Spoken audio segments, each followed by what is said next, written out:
sebelumnya kita mengawali pembelajaran kita hari ini dengan pembacaan surat Al-Fatihah dan juga doa sebelum belajar, dengan tujuan agar sedikit banyaknya ilmu atau pelajaran kita dapat hari ini itu bisa bermanfaat.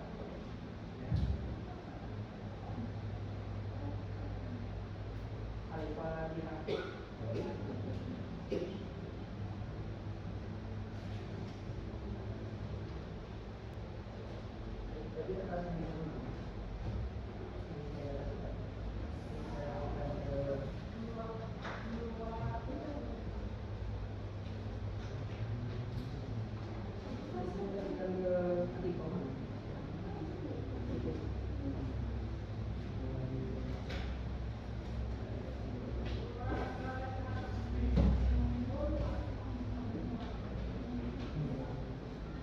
Baik, dalam kesempatan hari ini ya, kita akan belajar dan memahami konteks biografi atau teks biografi ya, yang merupakan kisah inspiratif kehidupan Alfa. Nanti tidak ada ya, tidak ada kejelasan, tidak ada suara di sini.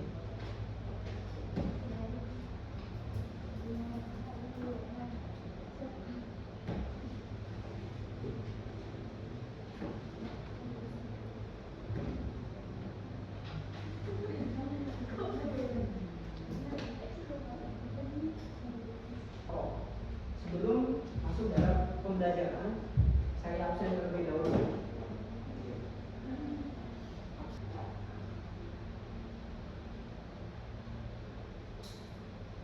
Valencia Julia satu ini siapa? Valencia Julia satu ini. Saya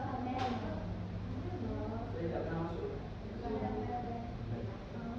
Sofi Ramadhani ada. Dina Namira ada. sakit alasan. Nikita Ramadhani Ada. kemudian Naufal juga. Muhammad Rafiansyah sakit. Hilmi mana Hilmi? Mana? Oke, sebelum mengawali pembelajaran, saya ingin menyampaikan beberapa tujuan pembelajaran kita hari ini. Tujuan pembelajaran kita hari ini yang pertama, kita bisa mengetahui dan juga menjelaskan teks biografi secara utuh. Teks biografi itu seperti apa sih? Kita akan belajar hari ini. Yang kedua, mengidentifikasi struktur teks biografi. Kita akan mengidentifikasi itu apa? Ayo, tadi apa? Mencari atau mempelajari atau bisa meneliti. Itu mengidentifikasi. Kemudian yang ketiga, tujuan pembelajaran kita hari ini adalah menemukan nilai-nilai kehidupan pendidikan, nilai kehidupan pendidikan, nilai sosial, nilai moral, dan juga nilai budaya dalam sebuah teks biografi. Kemudian yang kelima, mengungkapkan kembali nilai-nilai kehidupan tokoh dalam teks biografi secara lisan. Artinya, ketika kalian sudah mampu membuat sebuah teks biografi, kalian juga harus bisa mempresentasikan di depan bahwa teks biografi yang kalian tulis itu bisa dimengerti oleh orang lain. Artinya dijelaskan secara lisan, bukan hanya secara tulisan. Apa itu teks biografi? Sebelum kita masuk dalam teks biografi, di sini kalian ada yang punya idol tidak? Idola. Siapa? Contoh dah, idol kalian sekarang. Idola kalian sekarang. Jimin. Kalau orang Indonesia, Siapa?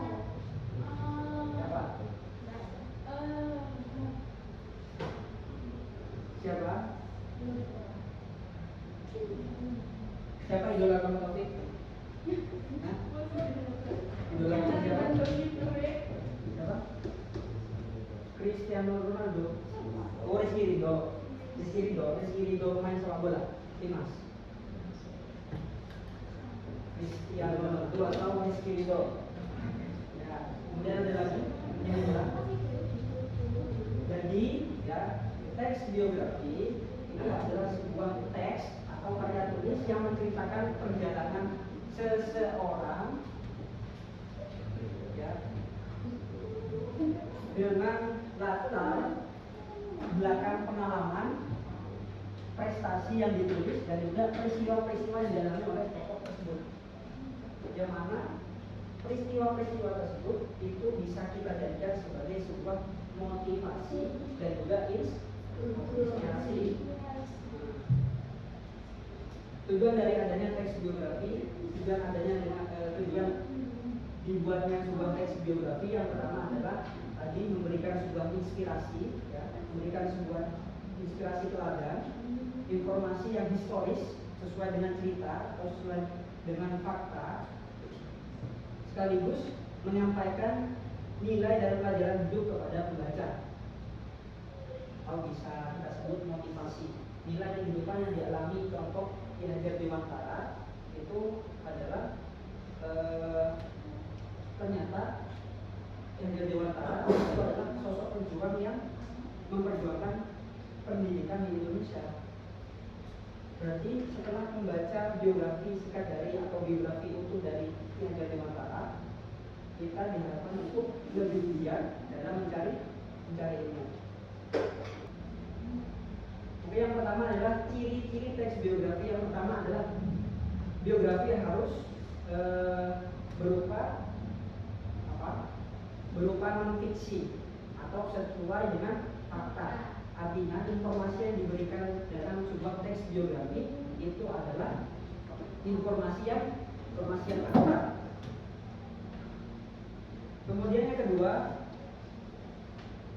ini adalah fokus pada tokoh. Jadi teks biografi itu menjelaskan kehidupan satu tokoh secara mendalam, bukan ringkasan umum.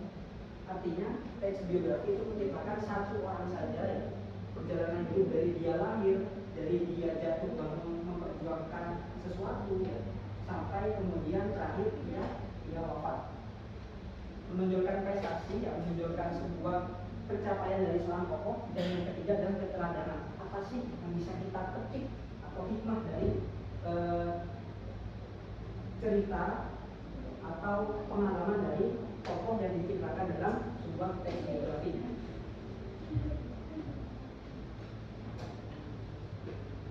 Unsur kebahasan teks biografi yang pertama adalah kata ganti orang ketiga. Dia, beliau, itu adalah kata ganti. Kamu, dia, bukan adalah kamu, ya, tapi ia, dia, beliau itu adalah kata ganti orang ketiga. Kemudian yang kedua adalah kata kerja mental.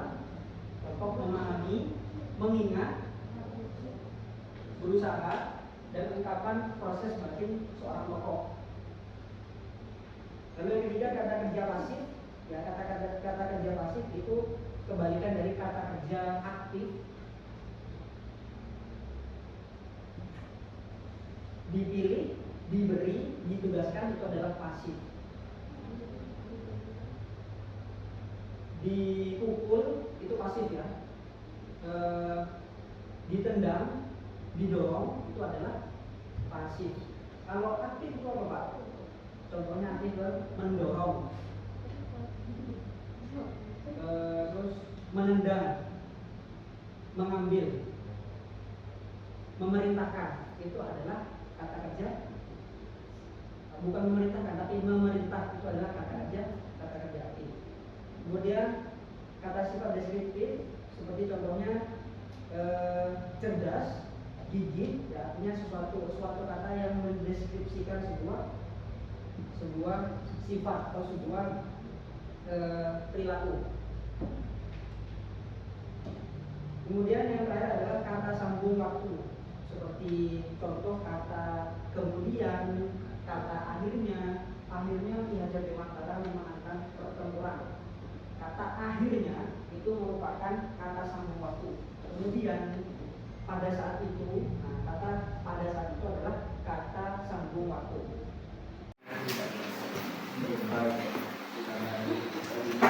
Oke, dalam struktur teks biografi itu ada 3. Yang pertama orientasi, peristiwa, dan juga reorientasi.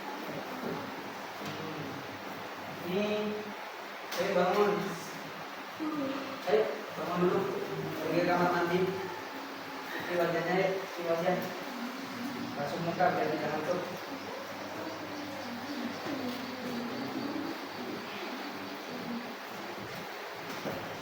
Jadi dalam struktur teks biografi itu ada 3. Jangan bercanda dulu ya. Kalau masih mau lanjut belajar, silakan keluar. Masih mau ditulisin? Ya.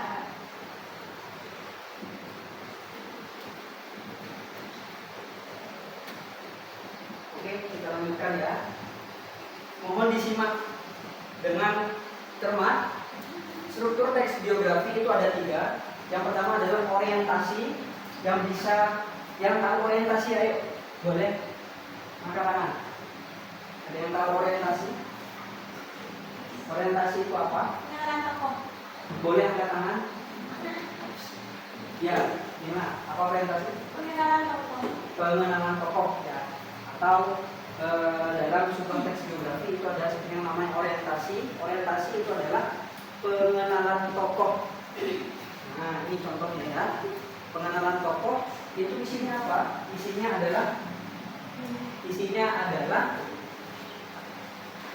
sebuah catatan yang menceritakan tentang awal mula tokoh itu lahir, tokoh itu berasal dari mana, dan juga asal usul dari tokoh tersebut. Itu adalah orientasi.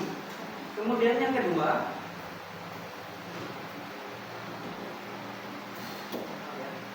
adalah peristiwa atau masalah dalam sebuah teks biografi. Di sini ada yang bisa menjelaskan peristiwa atau masalah dalam teks biografi itu apa? Boleh kalian angkat tangan? Kalian tahu peristiwa atau masalah teks biografi itu apa? Itu yang kedua artinya.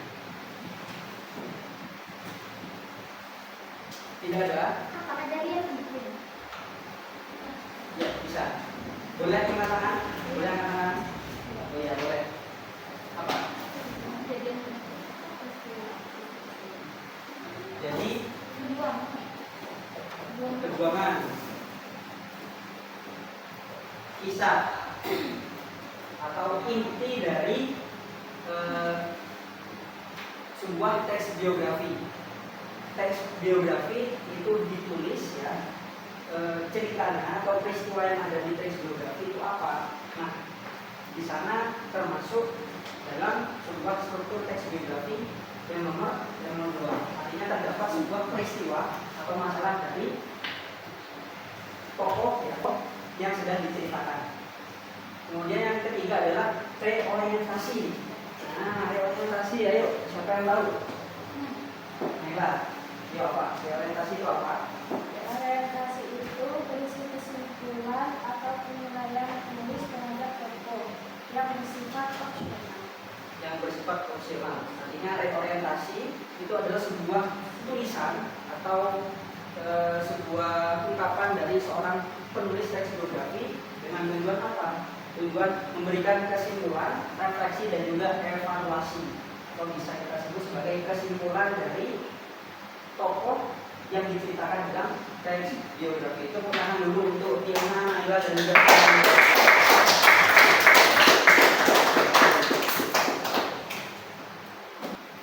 terakhir bisa kita simpulkan bahwa teks biografi itu adalah sebuah karya tulis yang menceritakan tentang kehidupan seseorang ya, yang bisa kita ambil, yang mana tulisan tersebut itu bisa kita jadikan sebuah inspirasi dan juga motivasi. Mungkin ada pertanyaan dalam mata pelajaran atau materi teks biografi ini, silakan kalau ada yang mau bertanya. Boleh yang mau bertanya, yang masih belum paham. Apakah kegagalan tokoh perlu dicantumkan dalam teks biografi? Pertanyaan dari Rio, apakah kegagalan dari tokoh teks biografi? Iya. Jadi ini ditanya itu, apakah kegagalan yang dialami oleh tokoh dalam teks biografi itu perlu dicantumkan? Sebelum saya menjawab, mungkin ada yang bisa menjawab di sini. Jadi silakan. Ya boleh kalian angkat tangan. Ada yang mau menjawab? Mahasiswi, siapa? Sebuah kegagalan dari usaha seorang tokoh dalam teks biografi itu apa perlu dicantumkan? Apa kita harus mencantumkan kesuksesannya saja? Karena kan dari awal tadi saya bilang bahwa teks biografi itu adalah karya tulis yang tujuannya untuk memberikan motivasi dan inspirasi. Apakah boleh Pak kegagalannya itu ditulis juga? Ini siapa yang bisa jawab? Apakah perlu dicantumkan? Boleh anak-anak? Nanti dari yang perempuan, ini jawabnya. Iya, apa boleh ya?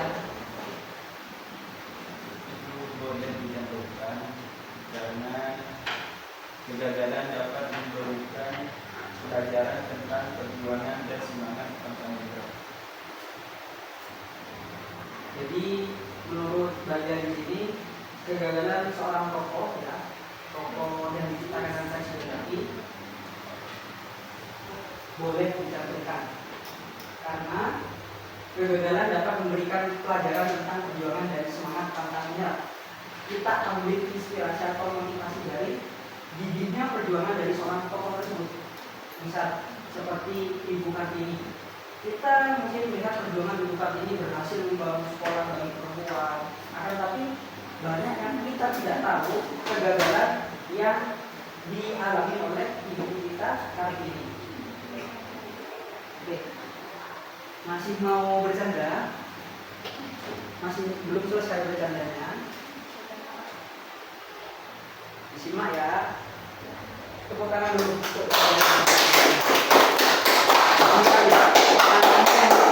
Pertanyaannya sangat berbobot ya. Ada lagi satu pertanyaan lagi? Ya, boleh. Apakah semua orang bisa dijadikan tokoh dalam sebuah teks biografi? Apakah semua orang bisa dijadikan tokoh dalam teks biografi? Ya. Apakah semua orang boleh dijadikan tokoh gitu ya dalam sebuah teks biografi? Sebelum saya menjawab, ada yang bisa jawab? Jadi pertanyaan dari Maria, apakah orang random, orang asing ya, orang yang tidak terkenal ya, bahkan tidak terkenal ya, itu boleh kita tulis sebagai kita tulis dalam teks biografi? Itu siapa yang bisa menjawab? Natasha? Yang boleh? Oh, Natasha ya. Ayo, dijawab. Pertanyaan dari Maria. Menurut saya, semua orang bisa dijadikan tokoh selama mereka memiliki pengalaman hidup yang dapat memberi inspirasi atau pelajaran. Oke. Jadi jawaban dari Natasha, jawaban dari pertanyaan apakah semua orang bisa ditulis dalam sebuah teks biografi? Pertanyaannya boleh.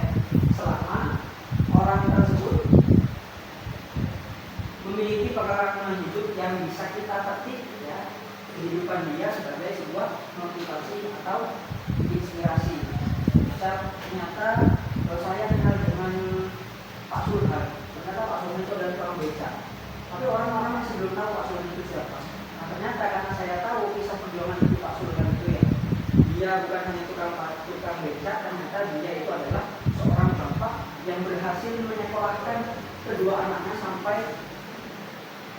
sarjana S3 di Aussie, Sydney mungkin, atau bisa sampai meningkat kedua anaknya kuliah berarti sampai ke Harvard, ya, atau ke Harvard, Liverpool, ya, Inggris. Nah, kita boleh menulis kisah perjuangan dari Pak Sultan tersebut dengan tujuan apa? Dengan tujuan bahwa perjuangan seorang ayah dalam mencari nafkah atau menghidupi keluarga itu tidak ada duanya. Ya. Jadi teks biografi tersebut itu ditujukan untuk menginspirasi bahwa jasa seorang ayah itu sangat berharga dalam memperjuangkan pendidikan bagi anak-anak. Oke, itu saja pelajaran kita hari ini. Kesimpulannya adalah dengan mempelajari teks biografi, jadi biografi itu merupakan jendela kehidupan ya, yang menggabungkan fakta, kronologi dan refleksi kuasa. Dan juga teks biografi itu bisa dijadikan sebagai apa? Sebagai sarana pembelajaran. Dengan menulis teks biografi, kita juga otomatis belajar bagaimana sih orang tersebut bisa menggapai kesuksesannya. Misal di sini ada yang saya ingin menulis teks biografi tentang CEO-nya Indomaret Pak. Ya apa? Karena tulis perjuangan dari karena orang yang punya Indomaret itu kan tidak langsung dari Indomaret itu. Mereka kan pasti mengawali dengan satu langkah kecil dulu, membuat sebuah toko kecil-kecilan, misalnya membuat sebuah usaha bisnis kecil-kecilan, dan akhirnya apa? Dan akhirnya besar menjadi sebuah toko yang ternama. Namanya Indomaret. Bisa kalian tulis ceritanya. Maksud saya kisah hidup dari orang tersebut. Oke, saya harap dengan pembelajaran kita hari ini kalian bisa memahami beberapa bagian dari teks biografi, ya, dan juga kalian bisa lebih memahami teks biografi dengan cara apa? Dengan cara memahami struktur teks biografi. Kalian sudah tahu orientasi itu apa, peristiwa atau masalah dalam teks biografi itu apa, dan reorientasi itu apa. Reorientasi itu bisa ada dan bisa tidak ada, seperti itu ya. Jadi mata pelajaran kita hari ini dengan pembacaan surat Al-Fatihah dengan tujuan agar pembelajaran kita, ilmu yang kita dapat hari ini bisa bermanfaat di dunia dan akhirat. Ala dunia, ala dunia kesolehan. Al-Fatihah.